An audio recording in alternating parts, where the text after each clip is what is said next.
porque ele vive. E o Willis, não, nem sei se ele é crente, mas pelo jeito era, porque estava todo mundo alegre ali, sabia por onde ele ia, foi para o céu, foi descansar com Deus. Agora, uma pessoa que morre, que não é crente, as pessoas, porque isso é um chororô, porque não sabem se ela foi para o céu ou para o inferno, mas eles pensam que foi para o céu. E depois passa aquele tempo, eles colocam lá no Facebook, esteja com Deus, tal, mas a gente nunca sabe. Nem mesmo o crente, que é aquele crente, a gente não sabe também se ele foi para o céu ou para o inferno, mas a gente tem a convicção que ele foi para o céu, porque ele servia a Deus, ele dava um bom exemplo, ele dava um bom testemunho, então a gente crê, não, se aquele lá não foi para o céu, ninguém vai mais. Mas é Deus que sabe. Então que a gente venha sempre estar preparado para a hora da morte, porque a palavra de Deus fala que é melhor a gente ir numa casa onde há luto do que numa casa onde há festa. Olha só como é que pode ir. É melhor ir numa casa onde há luto do que uma onde tem festa. Porque onde há luto, a gente vai pensar, olha, se eu morrer hoje, para onde é que eu vou? Será que eu estou agradando a Deus? Se eu morrer hoje, porque a outra vida é eternamente, nunca vai acabar. Ou você vai para o céu ou para o inferno, porque só existe esses dois caminhos, não tem no meio, não tem purgatório, não existe meio, é sim ou não, o céu ou o inferno. Então a gente tem que estar sempre pensando, para onde iremos no dia de amanhã? Para onde iremos se morrermos? Para onde? Porque a gente tem sempre que pensar nisso. Será que eu estou agradando a Deus? Eu tenho que fazer um concerto com Deus enquanto estou vivo. Mas a morte é repentinamente. A gente nem espera. Eu estava descendo de bicicleta no serviço, o carro me atropelou, já desmaiei, nem vi. É muito rápido, não dá tempo de você pedir perdão, não dá tempo de nada. É rápido demais. Então a gente tem que se consertar enquanto estamos aqui, respirando, enquanto estamos falando, porque ela fala aqui que nós devemos crer no nosso coração e confessar com a boca. Aleluia. Então, enquanto nós estamos fazendo isso, que nós viemos pedir perdão dos nossos pecados e fazer um concerto com Deus, para que nós viemos estar preparados para o dia de amanhã, que vai ser a morte. Porque ninguém sabe o dia de amanhã. Ninguém sabe, é muito rápido, a morte é rápido demais. Outras pessoas até pensam que sabe o dia da morte, mas tem medo na hora. Na hora ninguém quer morrer. Pode falar assim, não, se eu for morrer tá bom, mas chega na hora ele vai sentir medo. Não, eu não quero morrer, mas aquela pessoa que está bem prontinha mesmo, como minha mãe fala que o pastor Eliel, quando ele for morrer, ele já estava preparado. Ele já sabia, falou, não se preocupe. Não se preocupe, estou indo descansar com Deus. Ele já estava preparado. Então que nós viemos nos preparar, enquanto estamos respirando, para o dia de amanhã, para o dia da nossa morte, que nós viemos nos preparar, confessando que está aqui em Romanos 10:10, fala bem claro, visto que com o coração se crê para a justiça, e com a boca se faz confissão para a salvação. Aleluia, Senhor. Que nós viemos crer em nosso coração que vai ser a nossa justiça, porque Deus vai livrar cada um dos seus pecados, Deus vai limpar a nossa vida. Então nós viemos crer com o coração e confessar com a boca para a salvação. Nós viemos aceitar Jesus em nossa vida, para que nós viemos nos preparar para o dia de amanhã, para o dia da nossa morte. Porque ninguém sabe o dia de amanhã. É muito rápido o acidente, a morte é muito rápida. Para qualquer um que nós vamos nos preparar, estamos preparados para o dia de amanhã.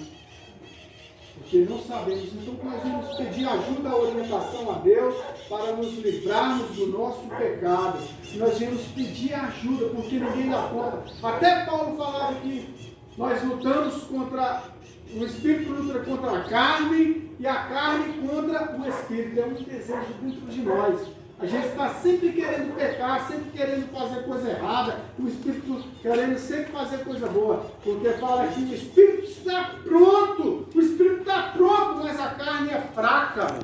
Então que nós viemos nos orientar, pedindo ajuda a Deus para libertar e dar força para o Espírito Santo, para tirar o desejo de fazer coisa ruim. mas a carne é fraca. A gente está sempre pecando, a gente está sempre fazendo coisa errada. E ainda tem as pessoas que nos influenciam a fazer coisa errada. É essa hora que a gente vê os amigos. É nessa hora, aquele jovem rico, quando ele tinha o dinheiro, ele estava cheio de amigos.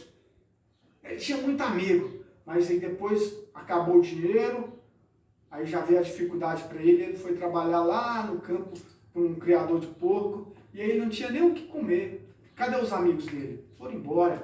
E aí ele sentiu vontade de comer até a lavagem do porco. Porque ele não tinha o que comer. Mas aí ele lembrou do pai dele. E assim somos nós que devemos lembrar de Deus. Que esse nunca nos desampara. Pode ser na riqueza, é como um casamento, né? Na riqueza, na pobreza, na saúde e na doença. Esse nunca abandona nós. Então que nós devemos nos confessar diante de Deus, diante dos homens, para saber que Deus é que muda a nossa vida, transforma. Mas que nós devemos fazer um bom testemunho. Eu sei que é difícil, porque a carne está reinando mais do que o Espírito Santo. Mas se nós mudar, fazer de tudo e pedindo ajuda a Deus, pedindo ajuda ao Espírito Santo, porque sozinho nós não dá conta não. Até o Pedro falou assim, então ninguém vai herdar o reino do céu, Senhor. Na parábola do jovem rico lá. Porque ele era rico, era bem sucedido e seguia a palavra de Deus. Ele era um crente, aquele jovem rico. Né? Você conhece os 10 mandamentos? 10 da minha meninice, ó. Eu era pequeno, eu já obedecia. Eu obedeço meu pai, a minha mãe. E eu faço tudo certinho. Aí Jesus falou para ele, então falta alguma coisa. Vai, vende tudo que você tem e dá aos pobres. E aí ele sentiu uma tristeza e foi embora. Aí o Pedro, digo aqui, aí Jesus falou, olha, é mais fácil um rico entrar no camelo entrar no buraco de agulha, do que um rico passar. Então é mais difícil. Mas aí o Pedro falou, então ninguém vai herdar o reino do céu, não, Senhor? Aí Jesus falou, vai mesmo não.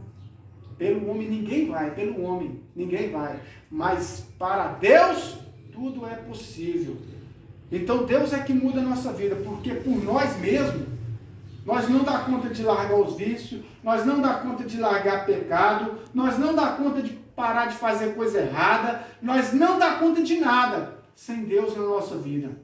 Então que nós viemos confessar, Romanos 10, 10, que nós viemos confessar com a nossa boca para justificação, ou seja, para tirar o nosso pecado, que nós viemos levantar a mão, aceitar Jesus e começar a dar um bom testemunho, e com o nosso coração nós viemos crer para a nossa salvação, porque tem muita gente que aceita Jesus, mas continua fazendo tudo errado. Tem muita gente que vai na igreja, que prega, mas continua fazendo tudo errado, porque não creram no seu coração ainda, não houve a mudança ainda. Então que nós viemos crer. Romanos 10, 10. Tão fácil de decorar, Romanos 10, 10. Romanos 10, 10. Que nós viemos crer com a nossa boca. Nós viemos confessar com a nossa boca e crer em nosso coração. Nós viemos sempre fazer a vontade de Deus, mas é somente Deus é que pode nos libertar. Porque pelo homem ninguém dá conta. Ninguém dá conta de parar de pecar. Então que nós viemos sempre fazer a vontade de Deus, nos policiando em 1 Coríntios 11, 24, examinais o homem a si mesmo. Paulo falou para nós sermos imitadores de Cristo. Jesus não falava mal de ninguém, então eu também não vou falar. Jesus sempre falava palavras de edificação, porque a palavra de Deus fala que da nossa boca não deve sair palavras tópicas, ou seja, palavras vãs, palavras de xingamento, palavras de humilhação, palavras que venham entristecer o outro. Isso não deve sair da nossa boca. Somente palavras de edificação, que Deus conforta, que Deus que vai te curar, que você é um escolhido de Deus, que você tem valor para Deus. Essa é a palavra que deve sair da nossa boca. Aleluia. Não de palavras que vem falar, se você não parar de beber, você vai morrer, porque a pessoa já sabe disso. As pessoas já sabem porque vem escrito, teor de álcool, que fala que o álcool corrói as nossas células, que dá, Senhor, aquela cirrose. que o álcool provoca inúmeras coisas, as pessoas já sabem disso. Ó, se você não parar de fumar, vai dar câncer, as pessoas já sabem disso, porque vem falando lá, até na carteira de cigarro, já vem falando, ó, o cigarro provoca isso, isso, isso e isso. As pessoas não param de fumar, as pessoas não param de beber. As pessoas já sabem, não precisa a gente falar para elas, se você parar, vai morrer. Não precisa. Nós temos que falar que Jesus liberta. E se ela crê no seu coração, Romanos 10:10, se ela crê, Deus pode libertar ela daquele vício. Mas que ela venha crer com o coração e confessar com a boca. É verdade. Tá fácil, mas muitas pessoas têm vergonha. Eu estava até conversando com um rapaz no serviço e ele falou assim que não gosta de ir em igreja não. Porque elas dão a apresentação, fala assim, estamos recebendo um irmão, levanta. Aí ele levanta, o senhor fica olhando para ele, ele fica com vergonha. Ele não vai à igreja. Ele prefere ir na católica, acho que a católica não tem apresentação. Aí ele vai na católica, né? Ele fala, não, eu prefiro a minha católica mesmo, eu vou todo domingo. De manhã, de noite, não faz um domingo. Eu prefiro a católica, não é evangélica, que eles querem apresentar a gente, que quer orar pela gente, eu não vou lá não. Ele odeia. Mas aí tem muita gente da mesma forma que se sente constrangido, né? Quando fala assim, vem à frente, levanta sua mão, aceita Jesus. Eles não querem. Mas Deus sabe como trabalhar na vida de cada um. Porque eu vi um testemunho de um pastor que ele aceitou Jesus na rua. Ele aceitou sozinho. E Deus trabalhou na vida dele e agora ele é um pastor e não tem vergonha, porque fala que os covardes não herdarão o reino dos céus. Então que nós não viemos nos envergonhar do Evangelho. A própria palavra de Paulo falava assim, não me envergonho do Evangelho, porque ele é o poder de Deus. Então que nós não viemos nos envergonhar, não sentir vergonha de falar da palavra de Deus, de cantar um hino, de ler um versículo. Tem o meu genro lá, que é o marido da Jeremias, nossa, ele tinha uma vergonha de ir na frente, agora ele já vai, já canta, já lê um versículo. Mas é Deus que transforma as pessoas. Ele vai indo devagarzinho. É de glória em glória que alcançamos a glória. O único que teve a transformação imediata na Bíblia é Paulo. Paulo foi imediato. Só que ele já conhecia a palavra de Deus, só que ele agia do modo errado. Ele pensava que estava servindo somente a Deus. E só tinha Deus na vida dele. Para ele, se outra pessoa falasse que era outro Deus, aí ele já mandava matar. Ele era como a igreja católica antigamente. Né? Eles matavam os crentes. Eles prendiam crente. Mas aí ele teve uma transformação imediata. Quando Jesus apareceu para ele, ele já caiu, já foi transformado imediato. Então foi único. Agora, para nós, é de glória em glória, devagarzinho, porque nós somos bem fracos e falhos. Mas a gente reconhecendo que Deus pode transformar a nossa vida, que Deus pode mudar, Ele muda. Mas nós precisamos crer em nossos corações. Pedir de todo o coração que Ele venha mudar cada um de nós. Porque somente Deus pode mudar. Amém, não sou eu aqui que fala que um planta, um colhe, um rega e o outro que colhe. Eu estou fazendo a minha parte, plantando. Paulo, Isaías que falou aqui, ó, tá em Levítico 11:4.